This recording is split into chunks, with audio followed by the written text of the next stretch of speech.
Everyone. My name is Tejas Patil, Assistant Professor, Civil Engineering Department, SIT Sevai, Yatra. Today here we are going to see the sleeper and ballast. In this point, we have to see the definition of this sleeper ballast, functions or application of this sleeper ballast, and types of the sleeper and ballast. Here in this image, you have to see that the rail gauge, next railway sleeper, and next is the track ballast. Then we have to see in detail one by one. Then first point is the definition of the sleeper and ballast. The sleeper definition first. The sleepers are used as a base for laying railway tracks. Sleepers were traditionally made from wood, but now usually made from the concrete. And next, ballast definition. The ties are laid on the top of sand, gravel, or heavy crushed stone is known as the ballast. Now we have to see the first of one sleepers. Here we see that another image or diagram. Here is the rail. Next is the rail is laid on or resting on the sleeper. Next one is the ballast bed, and next is sub base, and below the surface subbase it is the foundation. And this is the scene that the formation of the ballast is 1:22. Next, first one is sleeper. Here we see in this in slide the various types of the sleeper we have to see. This is the first sleeper, is the wooden sleeper. Next one is the RCC sleeper, that is the reinforced concrete sleeper. And next one is the pre-stressed concrete structure sleeper. Then what is the functions or application of these sleepers? The first function is to hold the rails in proper gauge in all situations, that is exact gauge along straight and flat curves, slightly loose on sharp curves, and slightly tight in diamond crossing. That is meaning that in any situation or any type of the situation, the sleeper can hold the rail at the time of the straight, or that is longitudinal, or in curved section, or slightly in sharp curves, and slightly in diamond crossing at the time of crossing. Second one, to support the rails firmly and evenly throughout. Third one, to distribute the load transmitted through rails over large area of ballast underneath, or to bridge girders as the case may be. This is the load coming from the rails. The sleeper's application of function is to distribute this load to ballast, and if it is the ground section, then ballast taken the load. If in the bridge section, the bridge girders have taken the load the coming from the sleepers. Fourth one is to hold the rails in to proper level in turnouts and crossovers, and at 1:20 in ward slope along straight track. Fifth one, to provide an elastic medium between the rails and ballast, and also to absorb the vibration caused due to moving axle loads.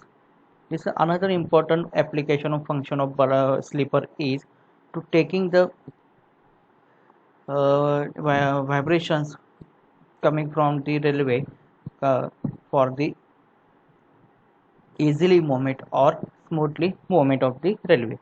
Next one is the to maintain the proper alignment of track on curves. Proper current is provided by raising the outer rail and damping the required quantity of ballast below the rails. Next one is the to provide general stability of the permanent way throughout.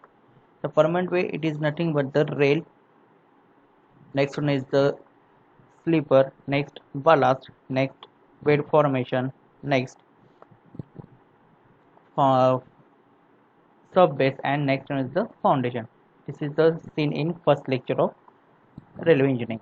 Next one is the to provide the insulation of track for the electrified for signaling. It is the most important application for sleeper. It is the that it is meaning that to supply the electricity current to throughout the uh, toward the end track or toward the in the track system. Next one, to provide easy replacement of rail fastening without any serious traffic disturbance. It is the most important part. If you need, it is in metro cities like Mumbai, Bangalore, Delhi, or Kolkata. There we cannot stop the railway or railway traffic. That time it is the easily replacement fastening without a disturbance of the traffic of the railway. It is the next one is the to holding rails to correct gauge and alignment. That is meaning that to hold the rail at any situation or any load. Next, firm and even support to rails. Next one, transferring the load evenly from rails to wider area ballast. Next, elastic medium between rail and ballast. This is nothing but the mediator between the rails and ballast. Next one is providing longitudinal and lateral stability or strength of the strength of the sleepers. Then, what is the requirement of the good sleepers?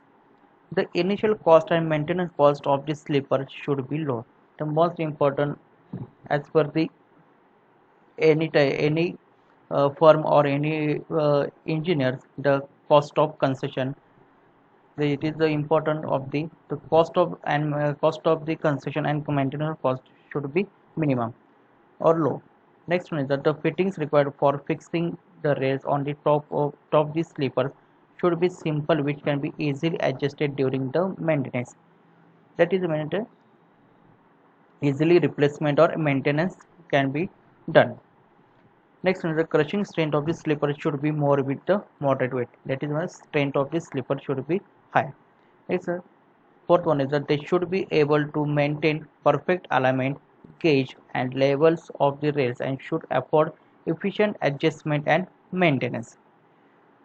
Next one is they should provide sufficient bearing area, hold the rail seats and for the ballast to be supported on to resist the crushing due to moment of heavy axial load.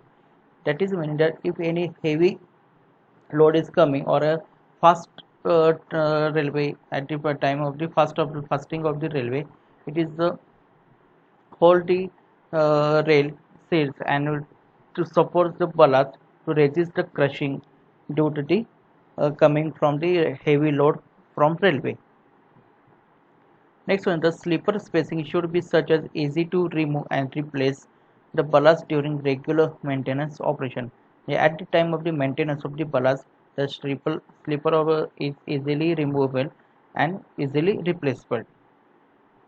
Next one, they should be capable to resist the shocks and vibrations caused due to fast moving vehicles at the high speed. Then at the time of the high speed of the train or railway, it should be capable of the taking the high density of the vibrations or shocks. Next one, they should provide insulation facilities for track circuiting in the electrified section. That is the current supply from the electric wire. Next one, the sleeper should be strong enough to withstand the pressure during the packing process. Next one, the sleeper should be such a design that they remain their position and do not get disturbed due to moving trains. That is the meaning at the time of the railway movement, the sleeper cannot be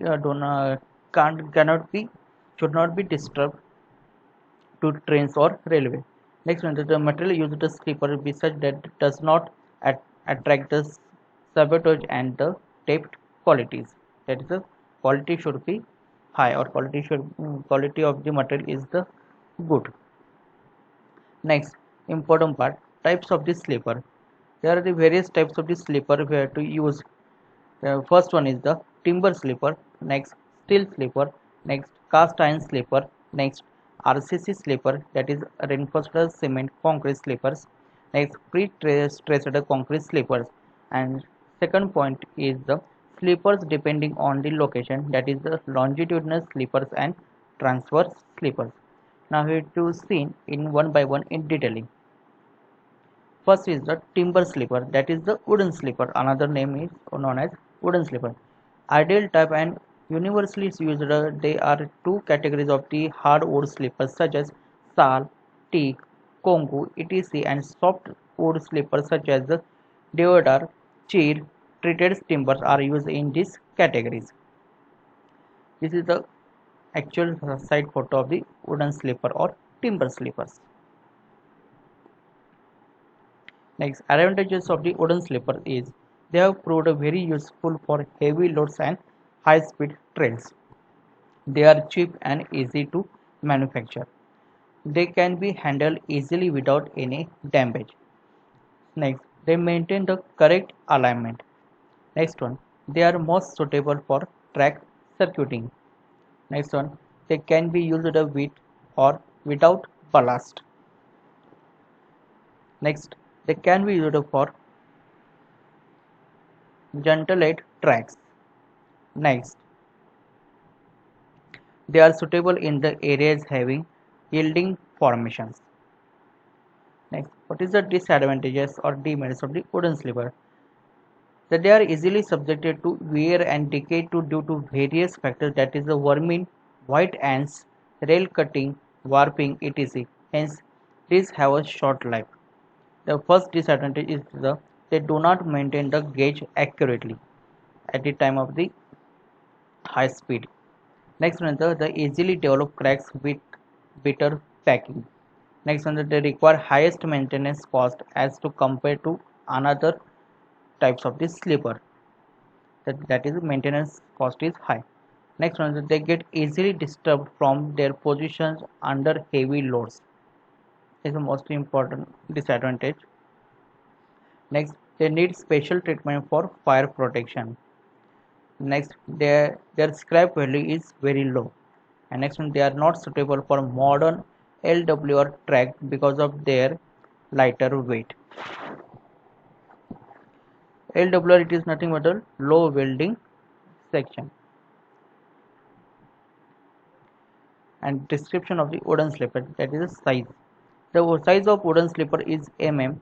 There is the broad gauge. If there is the broad gauge rail is used, then ordinary track size is the 2750 into 250 into 130 mm, and life of slipper it is around or durable in 90 years for broad gauge and 31 years for meter gauge. But nowadays we cannot use this type of this slipper for the lifelong or lifelong duration or lifelong situation. Next in the steel slippers, they are in the form of steel through on which rails are fixed by keys or nuts or the bolts, that is the bolted connections. Advantages of these steel slippers. First one advantage is they are manufactured by simple operation. Second, they can be easily handled. These are light in weight as compared to other types of these slippers. Hence, damages during handling and transporting are less. Third one is the less number of fastening are required and that too simple in nature. Next one, the maintenance and adjustment of the gauges are easy as compared to other of the slippers. Next advantage is these slippers are rolled section in one piece. Next, their life is longer than the other types of this slipper. Next, they provide better lateral rigidity to the track. Okay? That is the strength of the slipper or strongest of the or stiffness of the slipper. They are not attacked by vermins. The another main advantages, they are not susceptible to fire hazard. Next, their scrap value is good. Next point is or next important factor is disadvantages of the steel slippers. The first disadvantages is they get easily rusted and corroded. At the if atmospheric changing, it is a possibility for the rusting is higher. If in rainy season, it is the rusting and strength of the slipper is the less.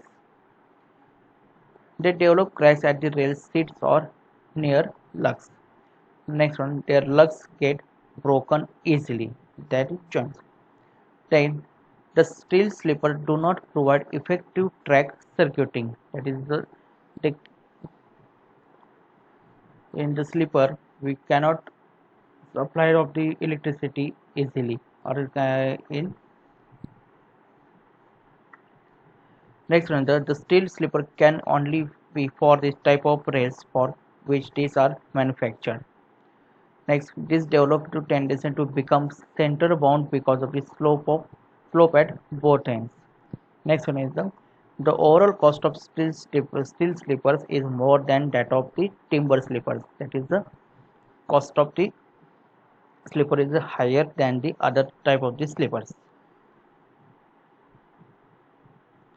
Next type of the slipper is cast iron slipper. The slippers made of cast iron are called the cast iron slipper. There are the types of the cast iron slipper. Is the first type is the cast iron pot slipper, and second one is the CST9 slippers. Then we have to see advantages of the cast iron slipper. First, long life up to 50 to 60 years. Next, high scrap value as they can be remolded. Next one, can be manufactured locally. Next, provided sufficient bearing area. Next, the much stronger than at the rail seat. Next, prevent and check creep of the rail. This is the most important point. We have to see in last lecture what is the creep and what effect of the creep on rail. It is that situation. This type of the slipper is good for the useful on the railway. Next one, they are not attacked by vermins.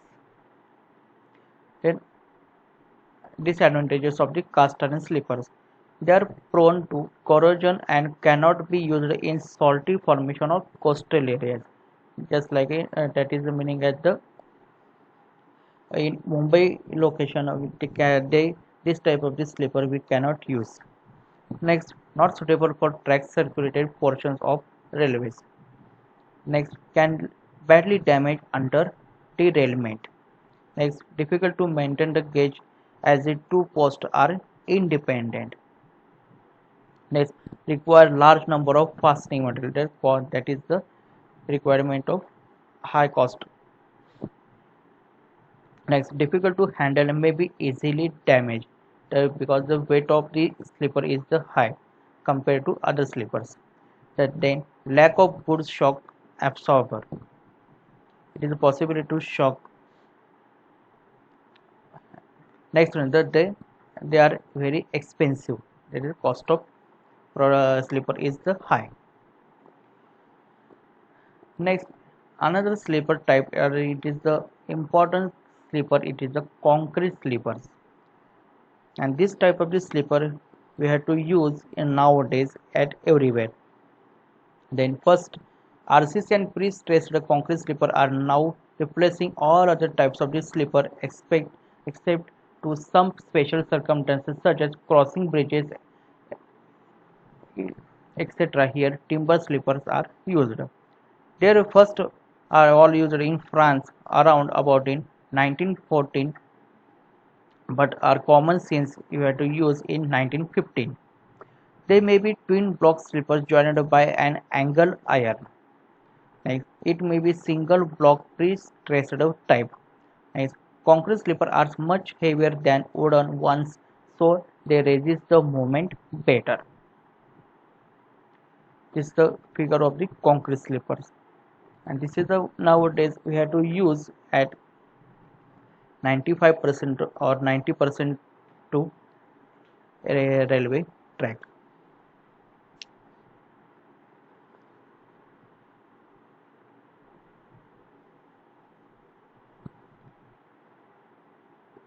Next, advantages of the concrete slippers.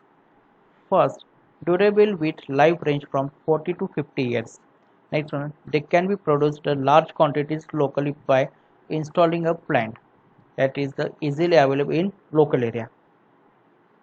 Next, heavier than all other types, thus giving better lateral stability to the track, the stiffness of the slipper or strength of the slipper. Next, good insulated and thus is suitable for use in track circuited lines and efficient in controlling creep. This is most important applications or advantage. Next, they are not attacked by corrosion. Next, this is free from attacks from vermin and decays, suitable for all types of the soils. The most important point is the it is a suitable for type of all types of the soil, because in India there are there are many types of the soils are present in various locations. That time we have to use this type of the slipper, that is a concrete slipper. Next, the most suitable for welded tracks. The most important part we have to know is how much better than welded tracks, welded connection than bolted connection. Next, prevent the buckling more efficiently. Its initial cost is high but proves to be economical in long term. That is the meaning. We accept the initial cost is high, but in maintenance purpose, the cost is very less. Next, effectively and strongly hold the track to gauge. That is the hold and holding the rail track in strongly. Next, inflammable and fire resistant sleeper. Next, disadvantage of the concrete sleepers. Difficult to be handled. The possibility and the transporting to crack or any break. Next, difficult to manufacture in different size, thus cannot be used in bridges and crossing section. We have to use bridges on crossing points and crossing purpose in steel type sleeper.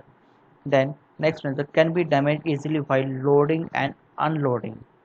That is transportation or in manufacture plant to site or site to the your location. Next, this is the actual comparison of the different types of the slipper as per the some points of the comparison. There the wooden slipper, cast iron slipper, steel slipper, and concrete slipper. We have to see in one by one. Cost per slipper: wooden slipper is low, cast iron slipper medium, steel slipper is high, concrete slipper depends upon the design. Next one is the life. Next point. Then 10 to 15 years of the untreated slipper and 20 to 25 years for treated slipper. The cast iron slipper life is 35 to 50 years. The steel slipper life is 35 to 50 years and concrete slipper's life is 40 to 60 years. Next point is the weight per slipper for broad gauge track. The wooden slipper is low, cast iron slipper is heavy, steel slipper is medium, and concrete slipper depending upon the design but heavier than other slippers. Next one is the maintenance cost. It is an important point. The wooden slipper higher than the other slippers, cast iron slipper minimum, steel slipper is moderate, and concrete slipper is also moderate. Next one is the overall economy. It is the cost of construction, maintenance, and repairing, all the considering in this point. The cheaper in the initial cost but expensive in long run. Then cast iron slipper costlier in first cost but cheaper in long run. Next, steel slipper same as for cast iron, that is costlier in first cost but cheaper in long run. And concrete slipper overall economy is under trail. Next is the handling. In wooden slipper not liable to break under rough handling. We have to not use in the rough handling. Next, cast iron to liable to break under rough handling. We have to use or you have to handle with the rough handling. Next, cast iron steel slipper not liable to break if clip and bolts are used. Next, concrete slipper with improved design not liable to break. Next point is the track fittings. It is important. Wooden slipper require less fitting. Cast iron require more fittings. Steel slipper require less fitting, and also concrete slipper is required less fitting. Then next point is elasticity. Then wooden slipper is the good, cast iron is not so good, steel slipper is not so good, and concrete slipper also in not good. Next, laying and relaying. The wooden slipper easiest laying, cast iron slipper difficult due to large number of fittings. Next, cast iron steel slipper easy due to lightweight, and concrete slipper difficult by manual labor, easy in mechanical devices are used, just like a JCB or any type of other mechanical equipment. Next one is the point is the rigidity of the track. Next, poor wooden slipper, poor both laterally and longitudinally. Cast iron slipper better than timber slipper. Next one, the steel slipper better than timber slipper, and concrete slipper best because of heavy dead weight. Its rigidity strength is power is high. Next, the suitability of the track. The wooden slipper generally suitable in all locations except areas of the vermins and white ants, specially suitable for points and no stings, bridges, station yards, and level crossing. Cast iron suitability is suitable only for stone ballast, unsuitable in station yards.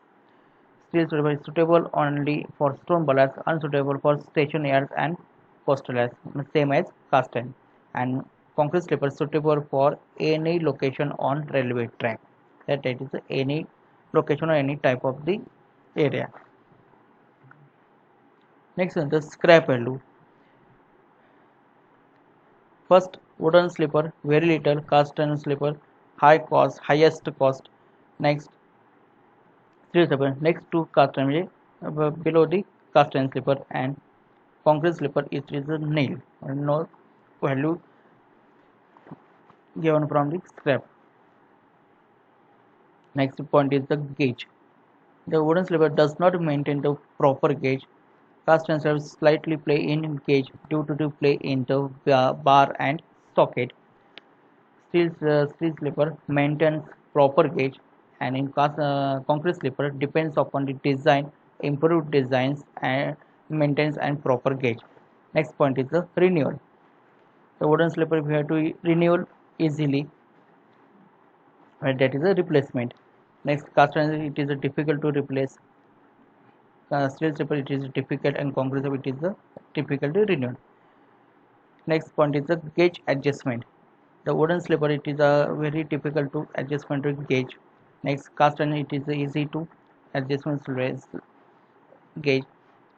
Also in steel slipper it is easy, and also in concrete slipper it is easy. Next, creep of rails. In wooden slippers, the heavy creep are available or seen that the anchors are necessary in large numbers. You have seen what is the anchors and how is it fitted. Now, next, cast iron slipper fittings function as creep anchors, requires constant attending in CST9 sleepers. Next, steel slippers, no difficulty in clip and bolt type, and concrete slipper, no anchor is necessary, that is the cost is less. Now the next point, the slipper density. That is slipper density is nothing but the number of slippers per unit rail length, that is the per unit track length for welded rail. That is the per unit only one rail length, how much slipper we want or we need it, that is the meaning as the slipper density. Number, that is the formula for the calculation. Number of slipper per rail varies from n plus 3 to n plus 6 for main tracks, and n is nothing but the length of the rail. Suppose we have to use is the broad gauge. In broad gauge the length of the suppose we have to use the one rail, the one length of the rail is the 30 meter, that is the n is 30 plus 3, that is the 16, and to 30 plus 6 it is the 19. The minimum density for M gauge, minimum slipper density is equal to broad gauge is M plus 7, and FPS minimum slipper density is equal to N plus 3, that is the meter gauge. Here we seen that For one length of the rail, it is needed the approximately 13 to 14 sleepers. Once again here we need that the one length of the that is the 30-meter length of the rail we required or need the approximate 13 to 14 sleepers. Then factor affecting spacing and density, it is the depending on the spacing or density is sleeper, the axle load and speed, the is the important part, the speed of the railway and axle load. Next, type and section of rails, which type of the rails we have to use at the location or site. Next one is the type and strength of the sleeper. Now we have to previous slide we seen that types of the sleeper and their strength or stiffness value or stiffness strength. The next, types of the ballast and ballast fusion, that is the various types of the ballast are used in various location, is depending or factor affecting for density of the sleeper. And next last point is the nature of formation, the formation level, it is which type of the formation is used in location. Here we have to stop today. Thank you.